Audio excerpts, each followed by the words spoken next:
This podcast is a member of the Voices of Wrestling Podcasting Network. Visit voicesofwrestling.com to hear the rest of our great podcasts, as well as show reviews, columns, opinions, and updates across the world of wrestling.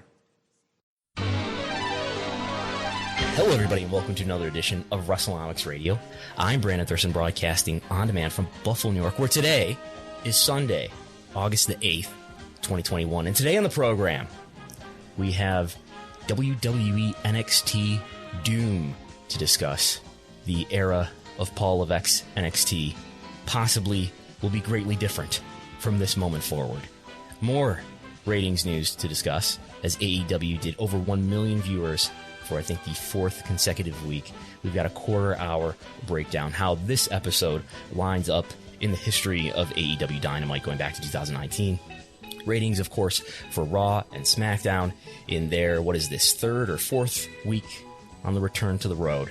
More live attendance news. We've got the United Center sold out for AEW on August the 20th. AEW has a new TV deal with a major international market. Click here to find out which one. And there's a hint from a job listing that indicates that maybe AEW has additional sort of side programs in the works, maybe. And we have Google Web Search to discuss if there's time. But first,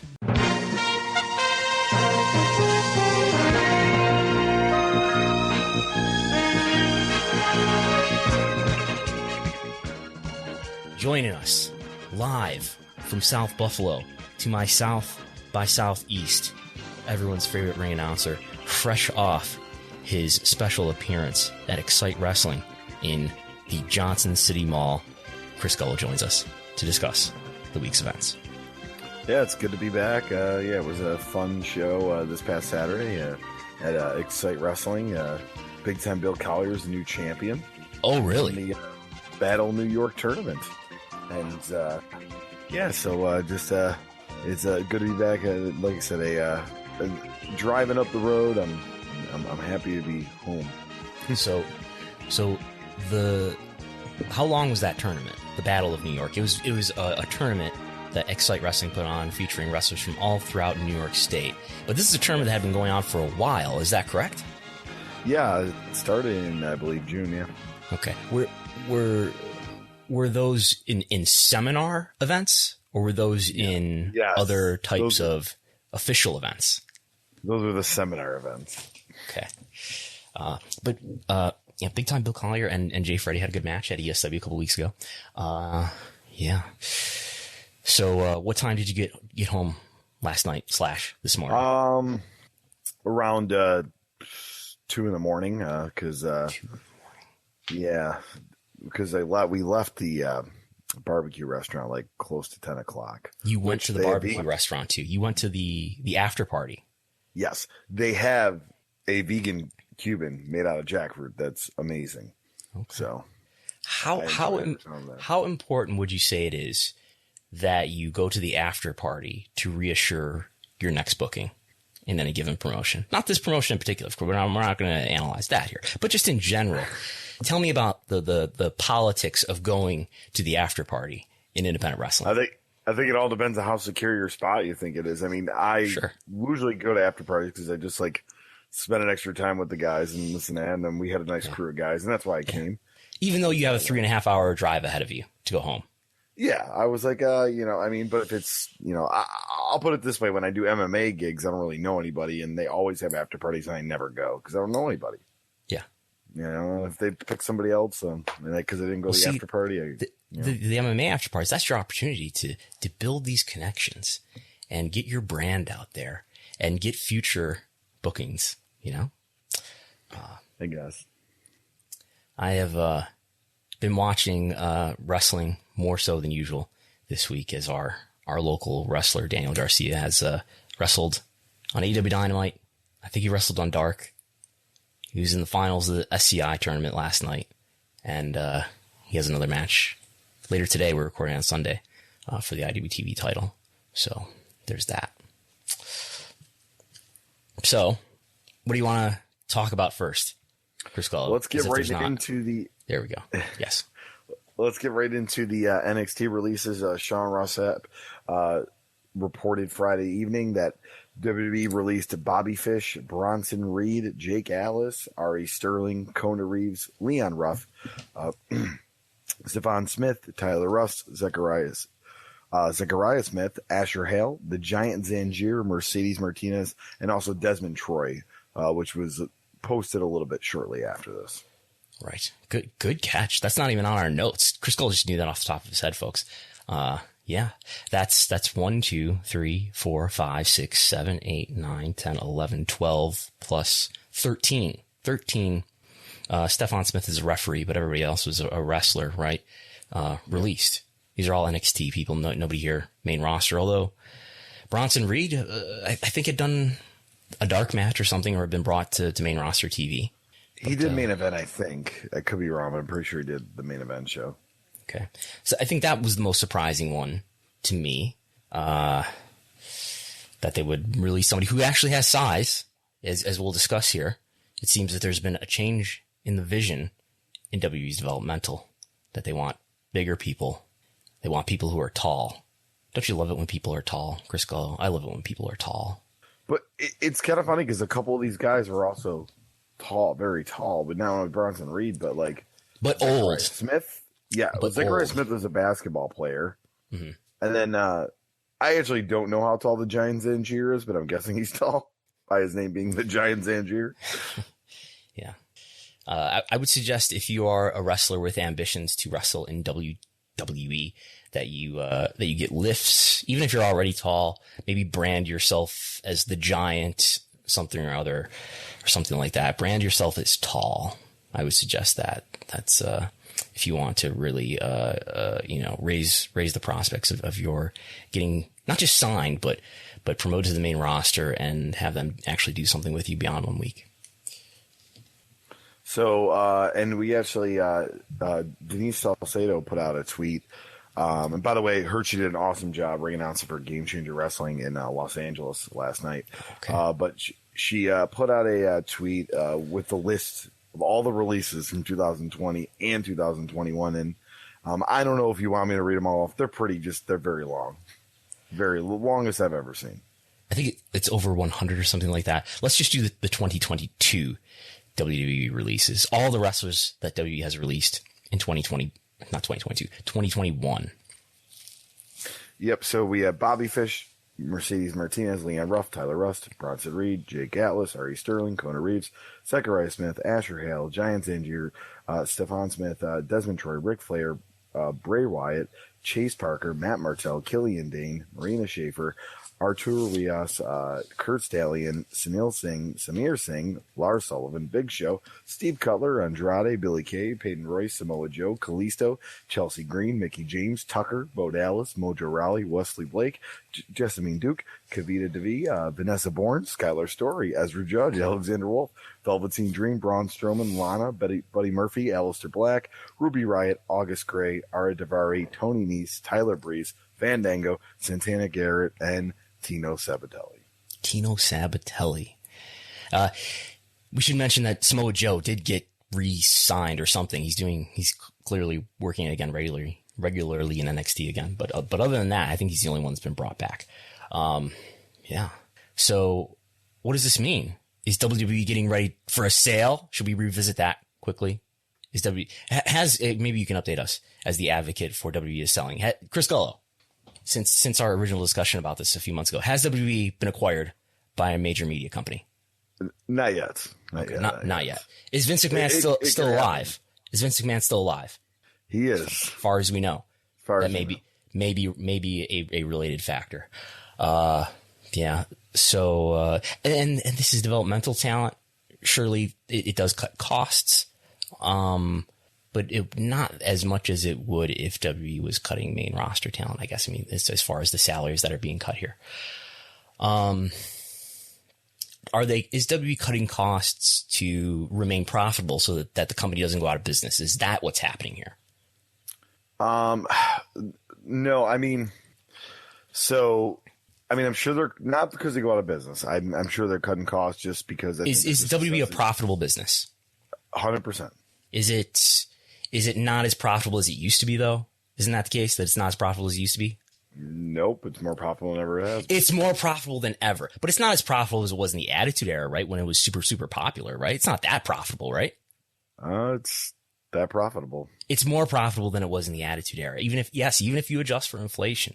I reran the numbers and brought it up to 2021 US dollars, yesterday, in fact. And I mean, not that I expected it to be any different, but now we have the more up-to-date numbers. When I was just, I had last done the math, I guess, in 2019, or maybe early 2020. But yes, even if you adjust for inflation, WWE's net income in 2020 and the estimate for this year is higher than it was in 1999 and 2000, which were the two most profitable years. I think that's what it is. It's either 98, 99, or it's 99, 2000. More profitable now than they were in those eras where you think of WWE being extremely popular, which it was much more so than today. So it's not an issue of making the company in the black to get them out of debt, as you see, as I'm sure Wrestlenomics listeners for the most part are well aware. This company's doing well. It's just about making WWE even more profitable, which they have a fiduciary duty to do in the interest of their investors if they want to make investors happy and promote investment in their company, which is publicly traded. I don't think that's the whole story. I think I think we'll get into it more. I think WWE is doing quite a bit to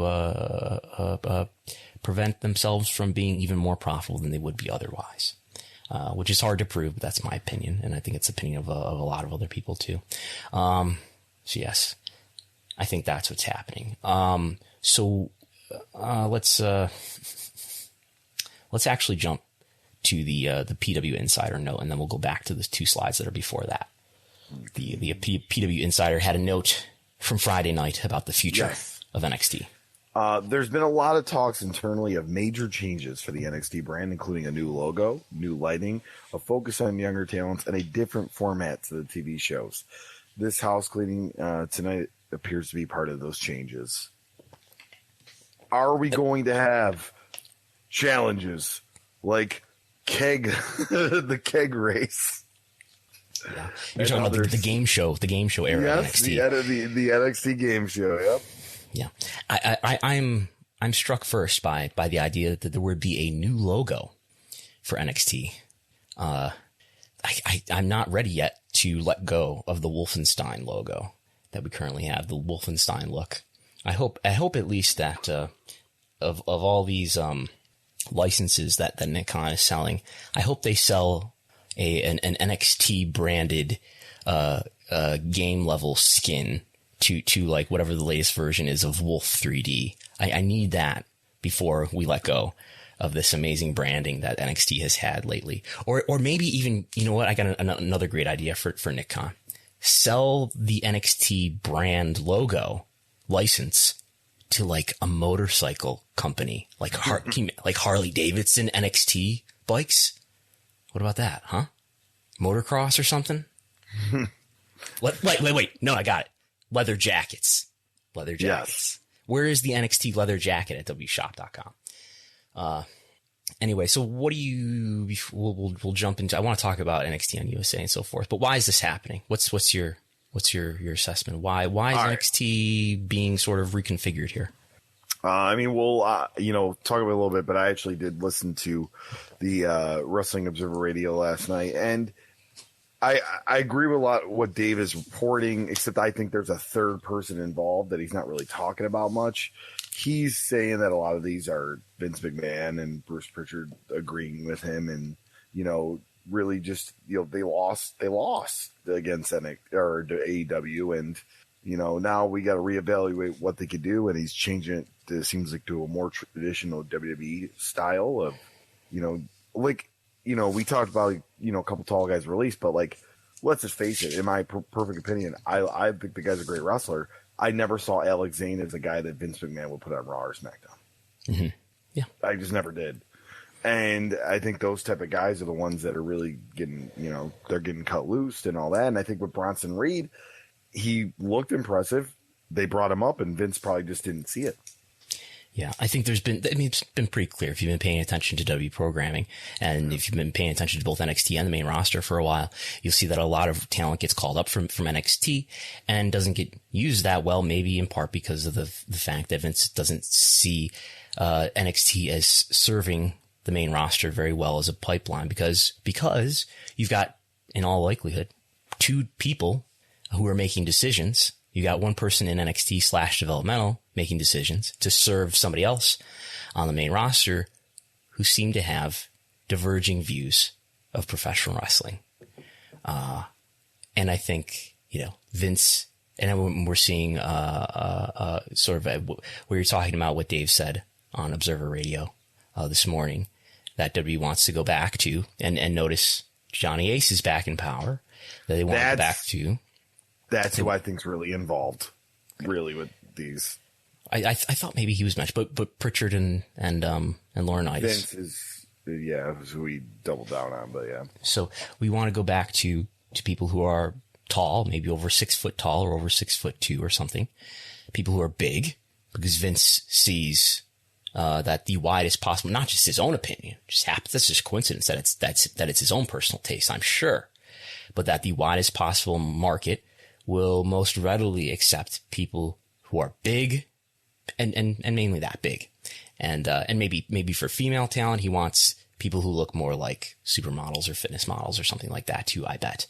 Rather than just having wrestling talent, which I think, Paul Levesque somehow, got himself into the opinion that wrestling talent and what people like on the indies matters. So, I got a question for you, Brandon. How successful was Bam Neely's WWE career? or what about Jackson Andrews? Who's Jack? Or you know what? Exactly. These are guys that were in the Laurinaitis era. They were tall. Okay. They showed up on television and they lasted weeks, and then they were gone. And even like a guy like Ezekiel Jackson, love his Lucha Underground run. Mason Ryan. Another guy that didn't. Mason Ryan. There you go. There's another one. Like, this is what we have to look forward to. All these guys out there right now that are getting cut in NFL training camps, that are professional bodybuilders, they're gonna get the opportunity, other than these guys that are out there working hard every weekend, traveling the roads, getting better at their craft. So let's talk about like what's causing this. And I think every wrestling fan wants to talk about AEW versus WWE and the fact that AEW beat NXT consistently in the ratings in the Wednesday Night War. Almost every time in terms of key demo viewership, and most of the time in terms of total viewership in the 70 some odd weeks that those programs ran head to head from late 2019 to April 2021. I think that's probably part of the story and part of the perception in Vince's mind that you didn't. And by the way, they're all only focused on themselves.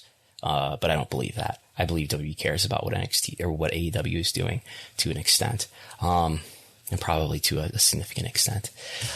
So there's that. But I think what's a bigger, at least as big a piece of that, is what happened earlier this year in March, where we got this press release, Dateline Stamford, Connecticut, March 30th, 2021, where WWE NXT had a 2-year deal that started in the fall of 2019 to be on the USA Network. USA Network's parent, obviously, is NBC Universal, and that deal is coming to an end this fall.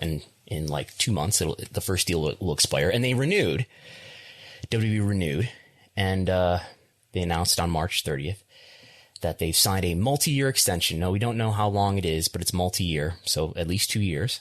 And that this is when they also announced that W would move from Wednesday to Tuesday, and that began on April 13th. And we never got an idea of what WWE really got in terms of TV rights from NBCU for NXT. Of course, NXT was on the W Network. It was essentially the flagship show for the W Network. For the first several years in the pre-Peacock era. And they decided to move it away from being essentially an exclusive network show. Yes, it was on Hulu too, but move it away from the network to be on the USA Network. And the public message was that why are they doing this? There was a lot of worry from stock analysts, media analysts, and investor types that why are you taking content that's exclusive or almost exclusive to the W Network and putting it on television when you're trying to grow network subs. And I think the media analysts who aren't inundated in the wrestling industry every day probably didn't appreciate the extent to which WWE wanted to compete head-to-head with AEW and sort of stamp out AEW's progress before it got too far. But the public message, and I think there's legitimacy to this, that maybe NXT could grow into this third media rights brand in addition to Raw and SmackDown. Raw and SmackDown, as we mention these numbers probably almost every week, Raw is getting $265 million a year from NBCU. That's just in the U.S. SmackDown is getting $205 million from Fox. WWE makes, I think in 2020 made over $500 million, more than half of its revenue from Raw and SmackDown rights fees. To an extent, NXT is bundled in there too, but if you took NXT out, I don't think it would be a huge difference. It would be a minimal difference. So, did NXT turn into this media rights brand? We got some, in the first place, there was speculation from stock analysts who covered WWE that the NXT deal to go to USA was worth maybe $50 million a year. Early estimates were $100 million a year. And I don't know how much it is. And I don't know if it's even all guaranteed or if it's to a great degree an ad revenue share. But my current belief is that it's worth well less than what AEW is getting from Turner, which is $44 million a year on an average annual basis. I believe it's something probably closer in the neighborhood to $20 million a year, maybe something like that. Maybe not all guaranteed either. So that's the first year. That's what I believe about the first term, which is a 2-year term. Now that is coming to an end this September. And the new deal will go into effect. So they announced this new deal this past March. And was it an upgrade? Well, the stock price didn't move when this deal was announced. So at least the market didn't feel like it was a big deal. And they should, if this is a $50 million deal or a $100 million deal on an average annual basis, that would be a big deal. That would be along the lines of WWE's second biggest global TV deal, which is India, $50 million a year they get from Sony in India, 50. If WWE was really getting $50 million or something in that neighborhood for NXT on the USA Network, I would think the stock market would respond. But the stock market didn't respond in March when this deal was announced, or in early April when the stock market had the opportunity to react. And then we had the Q1 call on April 22nd.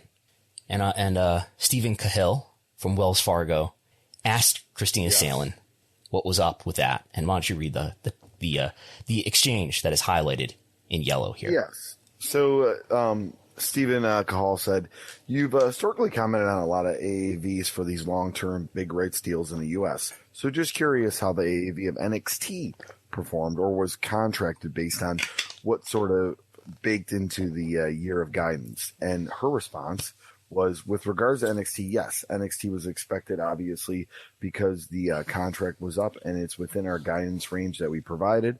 So we're really pleased with that result. But there's nothing to update with regard to guidance on that front. Yes. And to be clear, you did not stammer through that. She did. Yes. Who is, let's just set the table here for people who may be unacquainted. Who is Stephen Cahill? He is an analyst from Wells Fargo. Is he an investor in WWE? That I do not know. I mean, I would imagine just, for stocks and investments and analysts, but.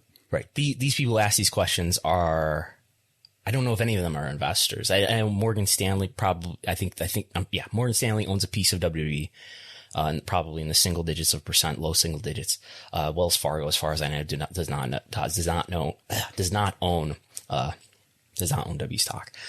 These are investors who write analyses that are meant to help investors know what to do and make their own decisions based on their analysis. They're financial influencers, if you really think about it. Yeah, they what they say can move the stock price. And Christina Salen, who is that? Christina Salen, she is the CFO of WWE. What does CFO stand for? Chief Financial Officer. Yeah. She's not the person who's producing the music. No, they don't do it anymore. They don't even do it anymore. Okay. Yeah. So basically what I read this to be saying is that whatever the NXT deal was, the new deal, was not a surprise to them. It was not, maybe not even, the number is too small to even really affect their guidance. So when they talk about guidance here, they're talking about their profit projections. They have told investors that we expect a profit between this range on the low end and this range on the high end. It's something like $270 million to $300 million in adjusted EBITDA, which is their favorite way of measuring profit, where they get to exclude certain things that they just feel like excluding. So the NXT deal, number one, was not a surprise to them. What they got NBC to agree to for NXT was not a surprise to them. And perhaps it's just too small money to make that big of a difference anyway, to change the range of what they expect their profitability to be. Third, if it was a really great deal, you would think they don't necessarily have to give a number. Certainly they wouldn't report a number on these earnings calls or in their press release, but they could have at least, if it was a great number, celebrated it in some way or given some indication about how happy they were about it. And I know she's happy saying that, we're really pleased with that result, but it wasn't a highlight in the press release. It only came up because a stock analyst asked about it. And naturally, because this is NXT rights are something that has been hyped in the past or been justified. They justify putting it on the USA Network with the idea that they would be able to grow this third brand as a major media rights producer. So we don't get any sort of hype. It's not leaked to the Hollywood Reporter or to Sports Business Journal that this is a big deal, which you think if this was a big deal, something like that might happen, but it didn't. So I think what happened here, not just that, yes, NXT did not win the Wednesday Night War, AEW did, and NXT did not transform itself into just being some hybrid version of developmental and good content for the W Network into being, whatever value that has, into being this real tangible value of producing, dozens of millions of dollars in media rights every year. So that's not happening. NXT did not turn into this third media rights brand, yet it's still on the USA Network. Okay. It's probably producing some money. I would guess somewhere around $20 million a year. It doesn't sound like it got a major upgrade. And I think that's sort of the financial, tangible, quantifiable, if you want to call it failure, or it didn't meet its expectations. So it makes sense in a way to sit here and say, well, you're not producing all this money for us, all this revenue for us that we hoped that you would. I guess there's another chance in the future, but really what Vince wants is developmental. He wants talent that's going to feed his main roster brand. Meanwhile, he's also not been happy, apparently, by reading the tea leaves of what happens on Raw and Smackdown. He's not been happy with what NXT is producing for him. And it sounds like we're going to go back to the John Laurinaitis philosophy of big people, athletes, bodybuilders, maybe fitness models, maybe. And physical specimens. That's right. People who are tall.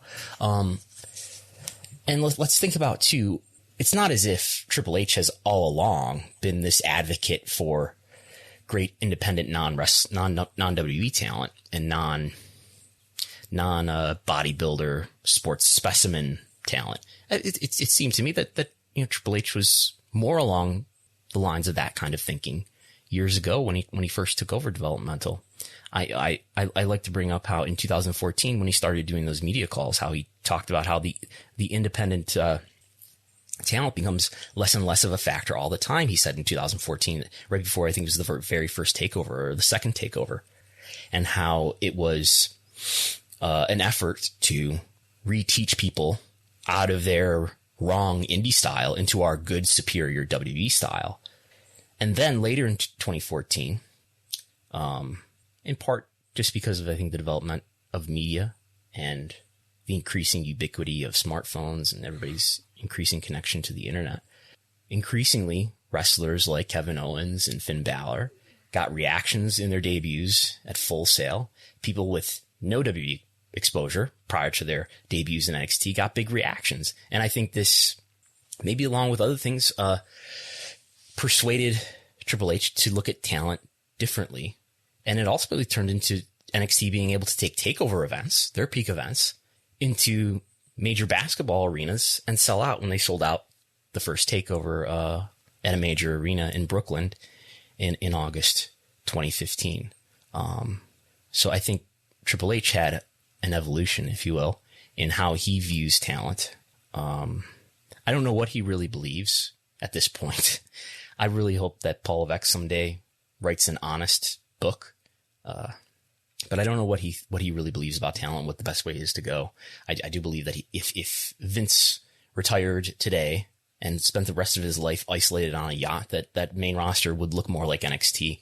And I do think that is what do I mean by that? I mean, less of a focus, not that it's a non-factor, but less of a focus on size, which is basically what we see in NXT, where you get people like Adam Cole and Johnny Gargano pushed as top champions. So less of a focus on size and less of a concern on size and a higher priority on wrestling ability and charisma, promo ability, personality. Not that there's not sort of a priority on that, but Vince's inability to plan and execute long-term stories and a general inauthenticity and over reliance on scripting. I think there would be less of that if Paul Levesque was in charge of the main roster creative. And I think that is a better way to attract the largest possible audience. And Vince has always had that preference for bodybuilders and big people and less of a concern for wrestling talent. And that is his personal preference. And he believes that is the preference of the widest possible audience, but he's wrong. And that's become increasingly wrong over time. What happened too is that in 2014, you had all this talent that was backed up and couldn't get into WWE because of WWE's previous philosophy of valuing people who are huge and not necessarily great wrestlers. So we had all these years where WWE, and to an extent they influenced TNA to be this way too.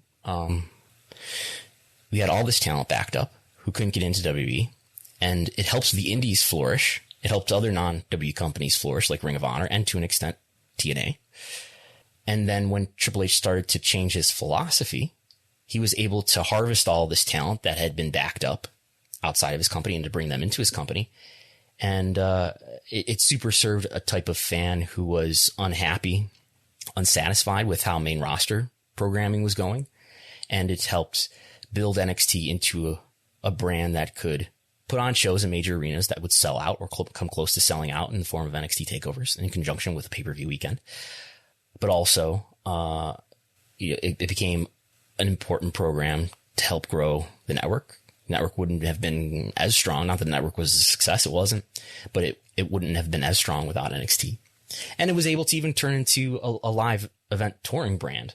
Now, I don't know to what extent that national tour was profitable, but it was probably, those national events probably could have been run at a profit. The Largo events, I think, are just a loss leader to the Largo Loop events were just, I think, a loss leader to give people experience. But I think it's not as if Triple H was a genius, but Triple H just realized that good talent is good talent, and they hadn't been acknowledging, I don't know if you would put it this way, but they hadn't been acknowledging how good the talent was out there, and now he had the ability to bring them all in. He benefited from the lack of, from the poor assessment of talent of the regime that came before him, that was led by John Laurinaitis and influenced by Vince McMahon. And he was able go ahead. And he was able to benefit from that. And eventually the indies were harvested almost completely. The cream was scraped off the top between the years of 2014 and let's say 2018-19. And, for the good of the indies, I mean, if WWE goes back to the 2010 philosophy, let's say, the indies, the U.S. indies for one thing, which are in great need of more talent, I think are in a better position to, I joked to one promoter that like a month or two ago that, well, hopefully with John Laurinaitis coming back to power, they'll go back to ignoring people with talent, and that'll revitalize the indies, which are in need of being revitalized after being harvested for the last few years. I mean, well, first off, I agree with you on that. One thing I want to say is I don't know if Triple H ever changed his philosophy, that maybe he didn't always believe this, but because I think the Sin Cara failure was like a stop and start for him. I feel like if that would have worked, he would have been able to do what he was doing in 2014 and 2012 and 2013. But I think because it just didn't work, I think that definitely hurt him. But I also say too, I mean, look at the timeline. 2014, not only was it, Triple H was starting to like kind of gain power to do this, but the business of TNA drastically changed at that point. They were no longer this on Spike TV getting 1 million viewers, and because they self-destructed. Yeah. Much like WCW before them. Yeah. So it was like a perfect mix of that, but yeah, I like that. I felt like this was going this way back in like 11 and 12 when he signed Sin Cara, but obviously that didn't work out, and I wonder if that was the hesitation of why it took a few years. Yeah, I don't know. I think there's something else happening here that is just sort of the hubris and arrogance of WWE, that this notion that WWE knows the right way, and if you didn't do it our way, you're not doing it right, and you're not doing it in a way that's going to be as marketable as it could be, which I think is it creates this false hierarchy, and I think that has also kind of existed in WWE in the last few years too, where I think it really hurts the ability to grow stars and to create marketable talent when you've got to go through this huge and way too complicated system where you get into the PC and then maybe you get onto TV if you please the right people and all of their subjective opinions. And then maybe after a few years of doing that, but by which, all the while you're getting older, you finally get to the main roster. And then you've got to, please the tastes of Vince McMahon, who has very different tastes from the people who you had to please before.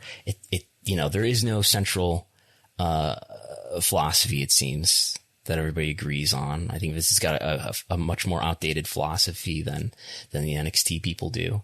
And, it complicates and slows down the ability to cultivate stars, which is one problem among their other problems with developing stars and stories that people care about, which is never going to happen to any strong degree, in my view, while Vince is the head of creative. And I think this adds to the pile of reasons why I'm not that optimistic about WWE's future, in terms of its holding on to its huge lead in the wrestling space as the industry leader.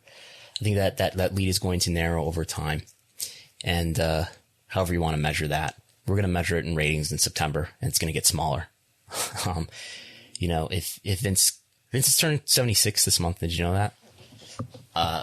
For what it's worth, not that there's anything wrong with being old as I get older here.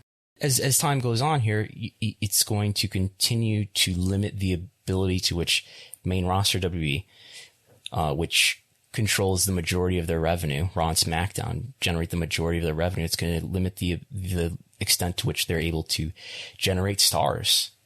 And WWE can talk about all they want about how they're a media company that sells IP. But last I checked their SEC filings, their biggest source of revenue is core content. And that core content is not for movies or reality TV series or A&E biographies or, licensing talent to do cameo videos. It's for in-ring programming. It's for wrestling.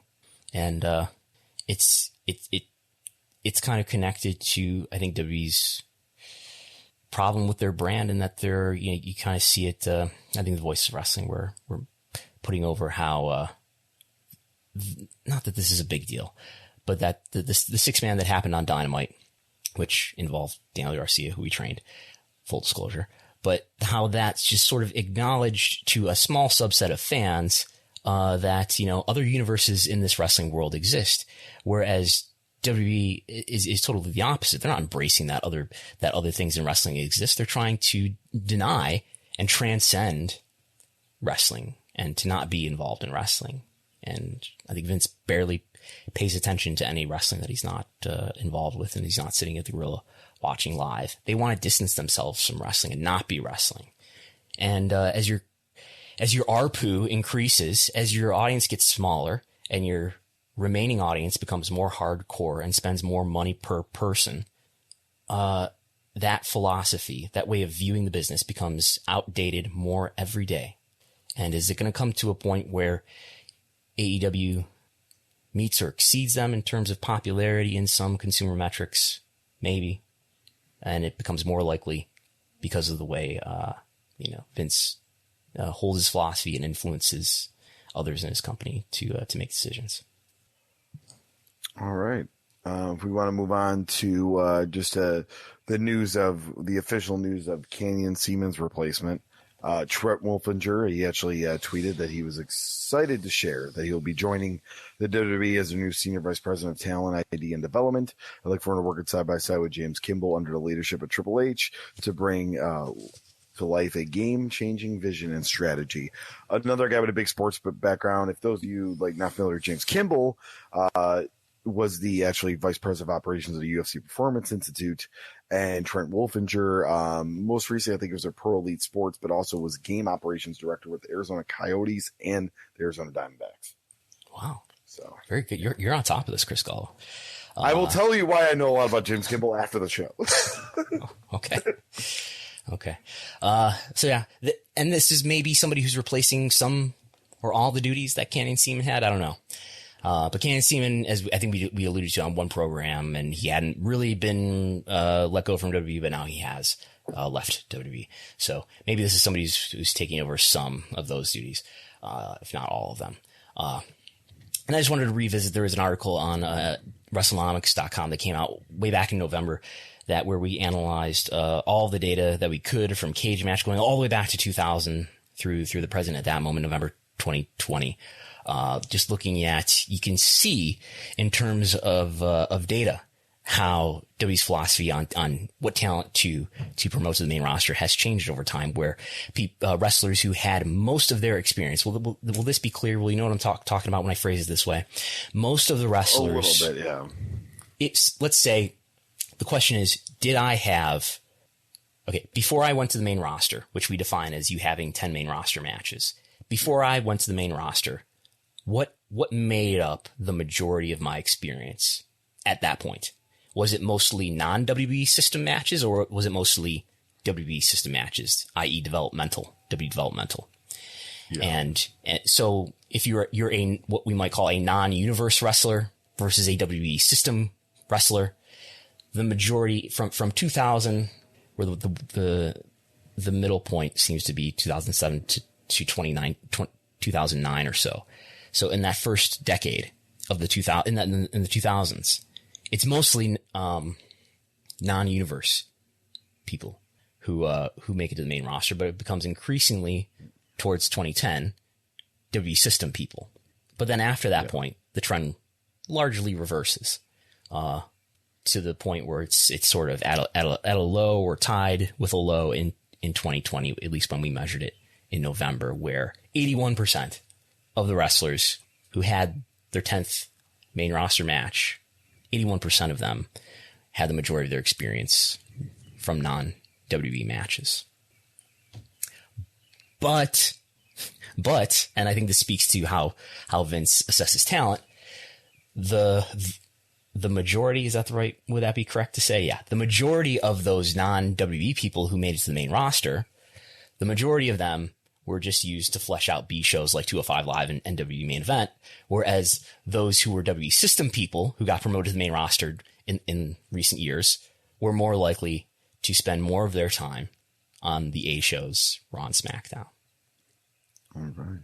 We should have done this analysis by height too. That would have been helpful. All right, if I move on to the Gullo report, This is my time to shine here. It's ratings talk. We'll start with SmackDown here, and this is SmackDown with the. This is your estimation after the overnight, correct? Correct. Yeah, it will always be this. Yeah. So about 2,150,000. So 2.1.5 million compared to last week, which did about a little over 2 million, about 40,000 over that. So a little bit of an increase for SmackDown as John Cena continues to be part of these programs. So right, and let's while we're talking about SmackDown, let's jump to this slide where we're now at a point where SmackDown is doing considerably better than I thought it would be. I expected, I've been saying this probably for weeks on end, I expect these ratings to be back to the level of, the last weeks of the Thunderdome by the middle of August. And today it's August 8th, so there's still time. But SmackDown they got a bump, they got a jump from the return to touring, and it hasn't fallen back down to the Thunderdome level yet. They're over 2 million, and they were doing under 2 million in those last few weeks of the Thunderdome. So maybe I was being too pessimistic. And we'll talk about Raw, too, which I think is next. Yeah, so 2 Monday Night Raw here. They did, a little over 1.8 million with a 0.51 in the 18 to 49. Compare that to the week before, just a little over 1.8 million as well with a 0.49 and the 18 to 49. So not much movement there between July 26th and August 2nd. Right. So, and what we see here, and I've pulled out the, oh boy, I don't know if I can make this big enough. Let's see. I'm pulling out the Wrestlenomics viewership spreadsheet, which you can get access to at Wrestlenomics at patreon.com/Wrestlenomics. And if we look, let's see here. Only $5 a month. What a deal. Yeah. And you get access to my, almost daily reports on the ratings, which is where the ratings news is being broken. This is where the ratings information comes from. Let's see here. So Raw, as you said, 1.8 million viewers this week, but also did 657,000 in 1849, which is up from the prior week. So Raw up very, very slightly, almost identical in total viewership, but up more by percent in terms of the key ad demo, 18 to 49. So you see this in Raw and in SmackDown where, the ball has bounced and it seems like it's hitting the floor here. It's not continuing to fall down. And we see that. We'll see what happens on Monday. We'll get final numbers for SmackDown on Monday too. But the 1 hour did a 0.5 in the demo. The other hour did a 0.6. So that probably, that's obviously a 0.55 average, and it'll probably be a little bit higher in the final. So maybe they did like a 0.6, which would come out to, what would that come out to? That would come out to a pretty good number. Do we have anything that's done like a point? Yeah.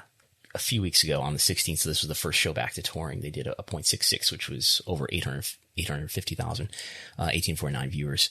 So I don't know. I would expect maybe something around the high 700s or low 800s in terms of 1849. So we'll see. SmackDown and Raw seem to be hitting their plateau as opposed to falling back down further towards the numbers that they were doing at the end of the Thunderdome era.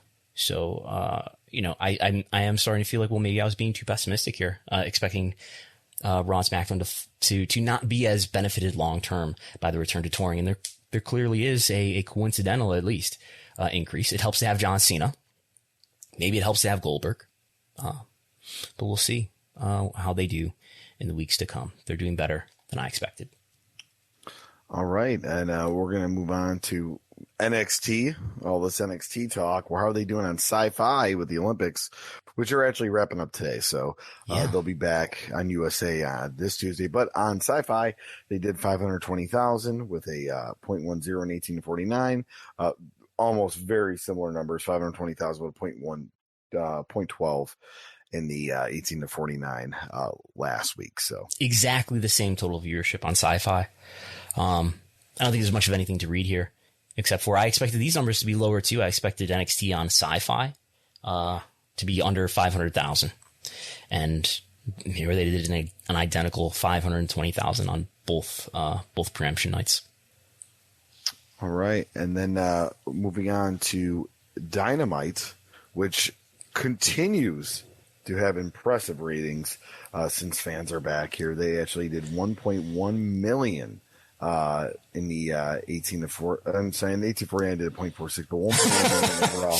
Yeah, well, I can imagine that. But 1.1 million overall, you know, P2, and then 0.46 in 18 to 49 compared to the week before. Well, it did, 1.110,000 with the 0.45. So very similar numbers, but very good for AEW to continue this trend.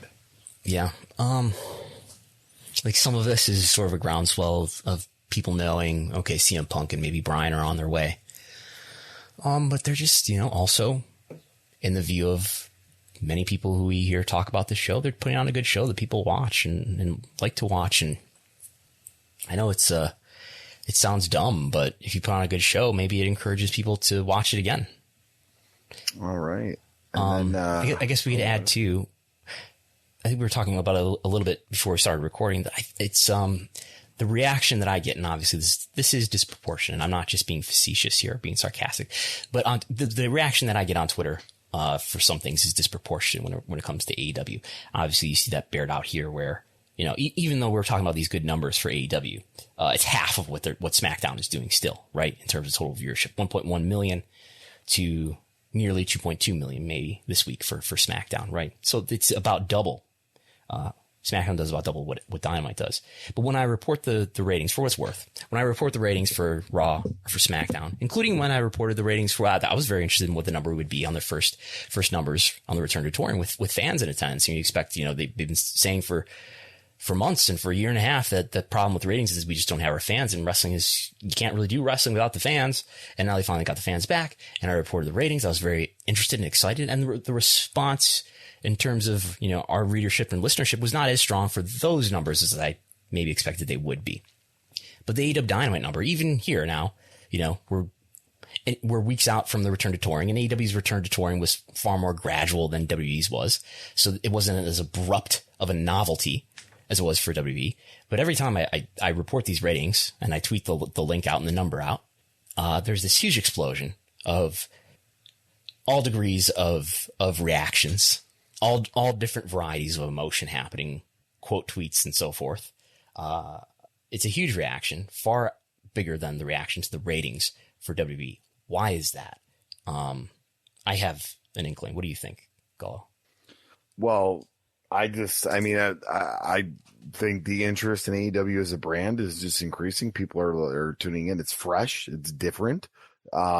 And it's funny because like the people that would like to hate on AEW, whenever they get a rating like this, usually say like, oh, it's because they had Shaq or they had Mike Tyson, or, oh, the first episode with fans, or, oh, it's the debut.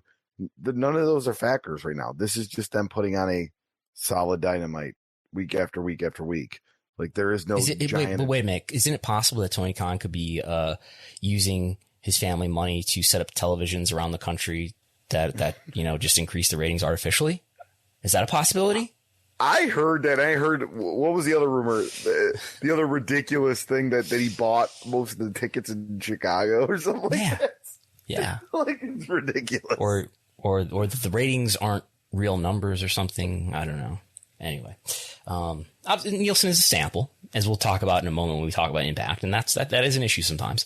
But when you're talking about bigger audiences, it's not as much of an issue. I think what's happening is there's a section of fans. Let's not try to figure out how big they are or how important they are at the moment, but there's a section of fans for whom, I've talked about it before. They want to see economic justice or creative justice. They're rooting for the brand AEW. They want to like wrestling. They haven't liked a lot of the wrestling that WWE has put out. They haven't felt embraced by WWE in a lot of ways, and they want to see an alternative brand that's independent from WWE. And I think these same sort of people supported NXT in its rise as a brand as well, but they want to see a separate company independent of WWE, that embraces wrestling and embraces the wrestling community, embraces wrestling fandom to a greater degree. They want to see that brand succeed. They're rooting. There are people who are rooting for the business of AEW. Besides this stuff that you see on screen, the sort of the normative narrative about, are you into, Adam Page and Kenny Omega? Are you rooting for, Jungle Boy? Are you interested in seeing in CM Punk? There's a separate interest that is particular just to our content, I guess. It's not as significant to everything else, but that there's people. Well, I think it is significant in some ways to the brand, to promotion of the brand, organic promotion of the brand among fans to other potential fans, right? And that people want to see this company succeed. Not that there aren't people. As soon as I say that, I can feel the Twitter mentions, right? There are people who want to see WWE succeed. Believe me, there are. All right, I know. Okay, I know. I don't know. I just think in today's world there is a lot of. We talk about the key demo, but we got to break down the wrestling fan base demos in that too, right? There's people that want nostalgia. There's people that want the more hardcore deathmatch. There's people that want the lucha style, this and that, and I think. And, AEW, to the greatest extent, NXT did a good job for a while, but AEW, to the greatest extent, tries to hit all those niches in a 2-hour program.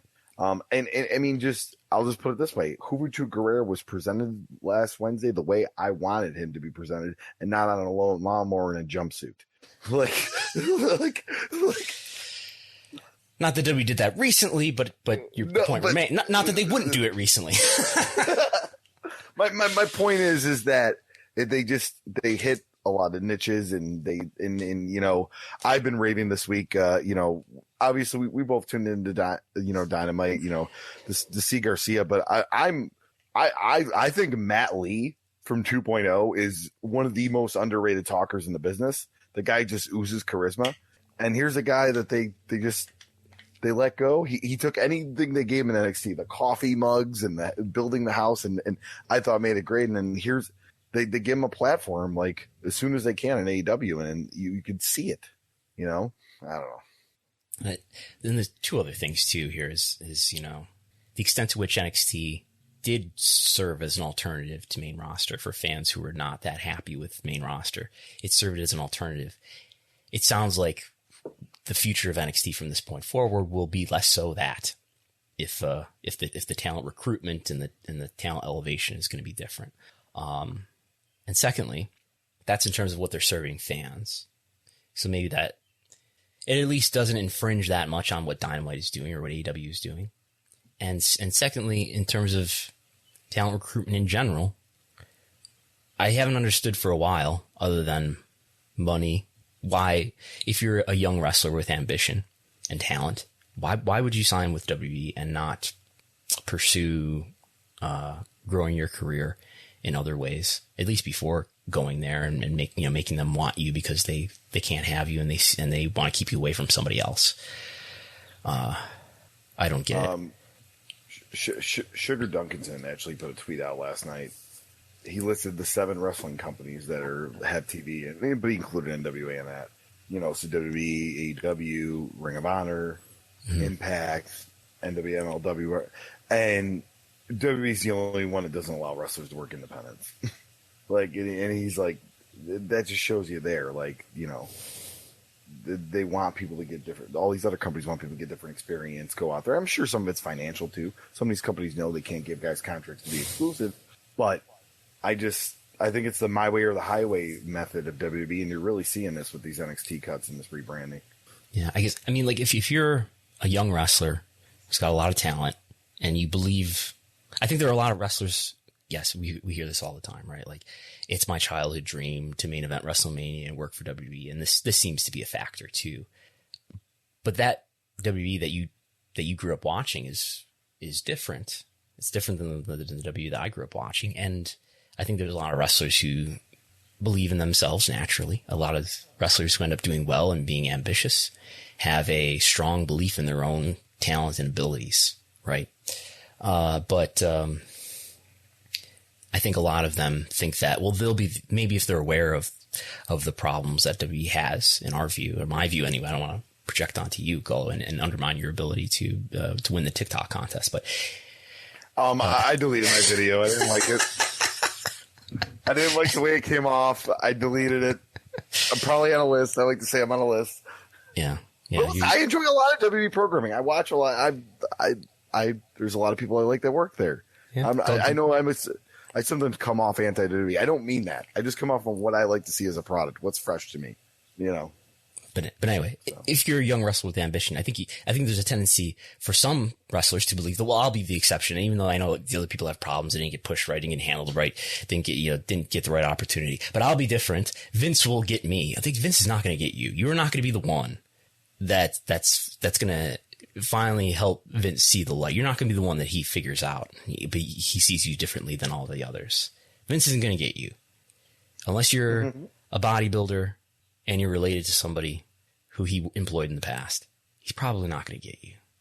And if you want to work for WWE eventually, I think you'd be better off, even if you do want to work for WWE eventually, you'd be better off growing your name and your abilities and your brand outside of WWE and making them pursue you to a stronger degree later. So actually you have kind of go back to Dynamite. You do have went on a huge tangent there. Hours. Yes. It's been a very NXT centric episode. Well, talk about it. Tell me what the Impact rating was real quick. Oh yeah. We'll do the Impact rating real quick, Gary. 103,000.04 in 1849. Slightly down, very slightly down from the week before. 110,000.02 in the. There are 3 Impact ratings on Axis that are lower than this. One is the July 1st program error episode. The other 2 are the nights in 2020, in September of 2020, when NXT was preempted and aired on Tuesday. When when Impact was still on Tuesday. So this is, sort of this is sort of the lowest rating ever in terms of a genuine rating. I think there's maybe it's tied. But we're getting into, lowest ratings ever here territory, without extenuating circumstances. The 1849 is all over the place here. It's up 176% from last week. The median age is all over the place. The median age was 60 last week. It's now 48 again this week. I think it's, Nielsen uses a sample to determine these results, right? And the smaller your actual audience is, the smaller the sample is to determine these results. So therefore, the more volatile these numbers tend to be when we're talking about smaller audiences. We're talking about 100,000 viewers here, as opposed to Dynamite's doing over 1 million, 10 times that, as opposed to Raw and Smackdown there that are doing nearly 20 times that. So take these numbers for what they're worth. Is Jay White's not a draw? Kenny Omega's not a draw. Jay White's not a draw. I don't know. Whatever you want. Yeah. Quote tweet me. But yeah, we go to the quarter hour breakdowns here, and I mean the biggest quarter hour was the 1.26, which was the conclusion of Jericho and Wwe, where Wardlow attacked Jericho, and MJF cut the promo, and then you had the Penta Phoenix Andrade promo, and then it's the fine. pre 6-man tag intro. I don't have a lot to say about this. There was another DirecTV error at about 8:49 p.m. Eastern time during the Blade and the Christian match. That happened for about 90 seconds or something like that. But it was actually, so that was Q4. It didn't have a massive effect on that quarter, like it did last week when DirecTV feed went out. Main event grew viewership after the middle 2/3 of the show slightly decreased over time.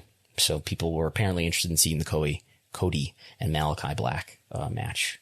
So yeah, their peak was just over 1.2 million. All right, and you have a nice little chart here of the top Impact. I'm sorry, not Impact. Top AEW ratings here. Yeah, I guess we should have mentioned this a moment ago when we were talking about AEW. Where does this most recent episode land in terms of top, most highly viewed episodes? This is the number 6, the 6th biggest audience ever for AEW, and in terms of total audience, but in terms of 18 to 49, this is the third biggest, almost tied for second. It's October 9th, fourth biggest. Really? Yes, because you have October 2nd, and then it's October 9th, and then and July 28th. Oh no, never mind. That's less. Never mind. I did the math wrong. Yeah, you're right. Okay, you're right. How did I doubt you? You're the math guy. I make mistakes a lot. It is the third biggest 1849 audience ever. I guess we should talk about this. I didn't even think to put this on the lineup, as we're over an hour here, so we got to get done soon. But Rampage debuts this week. Yes. Predictions. I think steady state. All things equal. By that I mean no CM Punk or Daniel Bryan. 500,000 to 50, but debut will be different. Debut will have a novelty factor of let's say 20% or so. So if I bring out the calculator, which now everybody going, let's not do that. I'm saying like 600,000. I think that's. Let's just multiply this by where you're going to land. 1.2. 600,000. There you go. I agree. Yeah. What do you think for, we can revise this next week, but episode 2 at the United Center. If there's no official announcement made that he's there, just for the curiosity to surprise, but Friday night, 10 o'clock, I'd say 750. 750. That's pretty good. Yeah. That's not bad. It's not bad for an over-under. 600 this week, 750 next week. If you want to 18 to 49, because that's the only thing that matters. Just slice it in half, I would say, roughly 300. And what would half of 350 be, or 750? That's 325, right? Yeah. No, it's 370. What is 750 divided by 2? 375. 375. It's 375. Okay. Yeah. Okay. Live event attendance. Let's just blow through this. Okay. Raw in Chicago did well. Over 12,000 distributed. SmackDown in Tampa on Friday night, nearly 9,000 distributed. There's a house show on Saturday night, over 5,600 distributed. SmackDown was back at Daly's Place this past Wednesday, 2,500, which I heard someone say was the biggest audience ever at Daly's Place. Obviously, that's well below what they've been doing on tour. Charlotte was their biggest Dynamite yet since the return to touring the week prior at nearly 7,000 distributed. That's events that have happened in the past. Upcoming events, we have Pittsburgh with both Dynamite and Rampage this week, right? So expect a lot of Britt Baker here. They're currently configured for just over 5,000 both nights, and they're a few hundred under 5,000 for each night. There's a house show in Gainesville tonight, which might be looking like having the smallest WWE audience yet. Looks like they're configured for under 3,000 at the moment. 2,200 are out at the moment for Gainesville, Florida. But Raw in Orlando, well over 7,000. They'll probably end up around 8,000 or just over for Raw in Orlando. And then Tulsa. I feel like I'm doing the road report on like some weekend show right now. And then in Tulsa, WWE SmackDown comes to Tulsa, Oklahoma. 5,263 currently out, 757 still available. And, and obviously the United Center sold out this week, as we probably alluded to was likely last week. 13,656 appear to be out for that show, which puts it in the company of the few shows that have over 10,000 tickets out that are upcoming. And we actually have, if this is, I mean, it will probably not end up this way when all is said and done, but As far as events upcoming in the future that currently have 10,000 or more tickets distributed, there are 1, 2, 3, 4, 5 of those shows, and 1, 2, 3 of them are AEW, 2 of them are WWE. Of course, SummerSlam is by far the leader. Over 44,000 tickets are out for Las Vegas SummerSlam. But AEW's got Chicago, over 13,000, has got Newark, New Jersey, over 10,000. WWE London, which will be a Raw in September 20th, has over 14,000. And Dynamite in Queens at Arthur Ashe Stadium in Flushing. Someone explained to me what the difference is, or what the taxonomy is between Flushing and Queens. But anyway, Arthur Ashe Stadium, over 17,000 out, which is the second biggest attendance at this point, next to SummerSlam. India. All right. Yeah, India. Eurosport, India to be exact, signed a deal with AEW. They acquired the broadcasting rights to AEW, and it's going to be a weekly wrestling program in India. And it looks like it'll begin on August 15th from Dynamite. So AEW finally has TV. Finally has TV in India, according to AEW Senior Vice President of Business Strategy, Chris Harrington. He said that people were asking on social media all the time, asking Tony Schiavone or something about when they're going to have TV in India. Well, apparently starting 2 weeks from now, they will have TV in India. Second biggest market for WWE in terms of TV. Who knows what they're getting here for Eurosport? Who owns Eurosport? Chris Gullo, do you know? That I don't. It's not Fox, right? Google it. Who owns Eurosport? AEW's new home in India.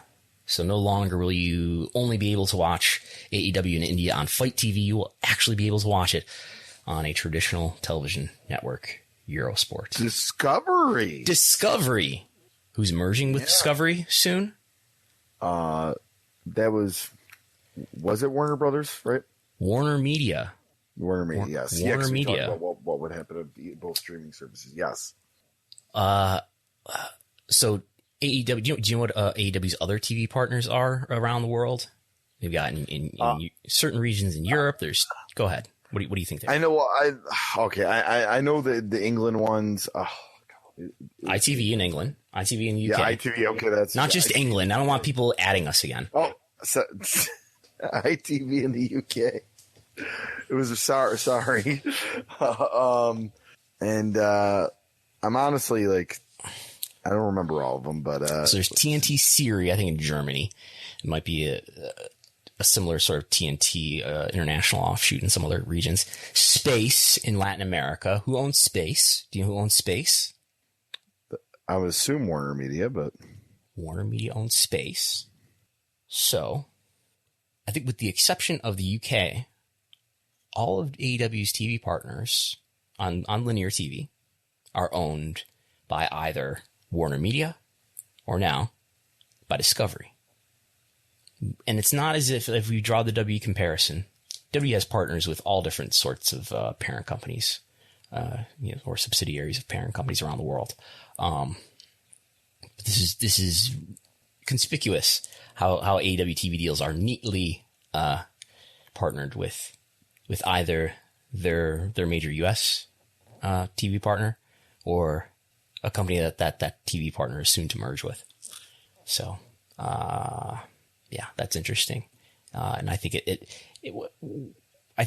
lines up a situation maybe in the years to come where it might make sense for Warner Media to acquire AEW, but we'll see. We're not going to spend all this time on Google Web Search, but you can see the Google Web Search report that I did for the recently ended month of July 2021 on Patreon, patreon.com/Wrestlenomics. That is there for our subscribers, going through the Google Web Search for all the name talent that I can think of for WWE, AEW, and New Japan Pro Wrestling. We study Google Web Search for companies as well, just showing you to what extent WWE's web search volume exceeds that of every other company that you can think of combined. So WWE has 77% of the share, if you will. Compare that to AEW, New Japan, Impact, Stardom, Ring of Honor, Dragon Gate, Noah, and some others. Combine all of them, and they only account for less than a quarter of the search volume. That happened in July, and that's not an unusual data point there. It's usually something like that. So WWE is still the monster in terms of web search. For whatever that's worth, I think that's reflective of name ID and of mind share. So there's that. I did a stream on Thursday of TV ratings. If you watched it, let me know what you thought of it. I might do more of those in the future. No promises. We'll see. But give me some feedback on that if you watched it, or go check it out and let me know what you think of it. Please subscribe to the YouTube channel for Wrestlenomics, so we can do more and grow the YouTube channel in the future. We are strongly considering our streaming options here as we go forward in the business of Wrestlenomics. Any plugs, Chris Gullo? This is standard Chris Gullo, Facebook, Twitter, Instagram. Rediscovering any of my other podcasts, RTI Pod on Twitter, Facebook, and Instagram. We'll have a new episode later this month about the NWA title from the end of the TNA partnership through the Bruce Tharpe era to the purchase of Billy Corgan. And it's not just NWA World Title, but we get a lot into NWA business too and stuff like that. And it's a very interesting time when Bruce Tharpe owns the NWA brand. But yeah, so that, and as far as me, the rest of my August is free and easy. I have a comedy show locally in Buffalo on the 13th, but other than that, nothing until September. I have a wrestling show on September 11th, and then it doesn't get busy and crazy again until October. So wonderful. We have credits now. I see. Let's see if I can do this. Group share. Our co-host and executive producer is Brandon Thurston. Our co-host, Facebook group sharer, voicesofwrestling.com poster is Chris Gullo. Our Wrestlenomics.com transcriber is Jason Unpersuth. Please tell me if I'm pronouncing your name wrong, Jason. Our technical consultant who gave me a lot of help this week and maybe giving me some help in the future is Phil Chertok from the Post Wrestling family. And the creator, founder, originator of this Wrestlenomics brand is Chris Harrington. You can follow us at Wrestlenomics. You can follow me at Brandon Thurston. I'm Brandon Thurston. I'm Chris Gullo. And we'll talk to you next time. Bye.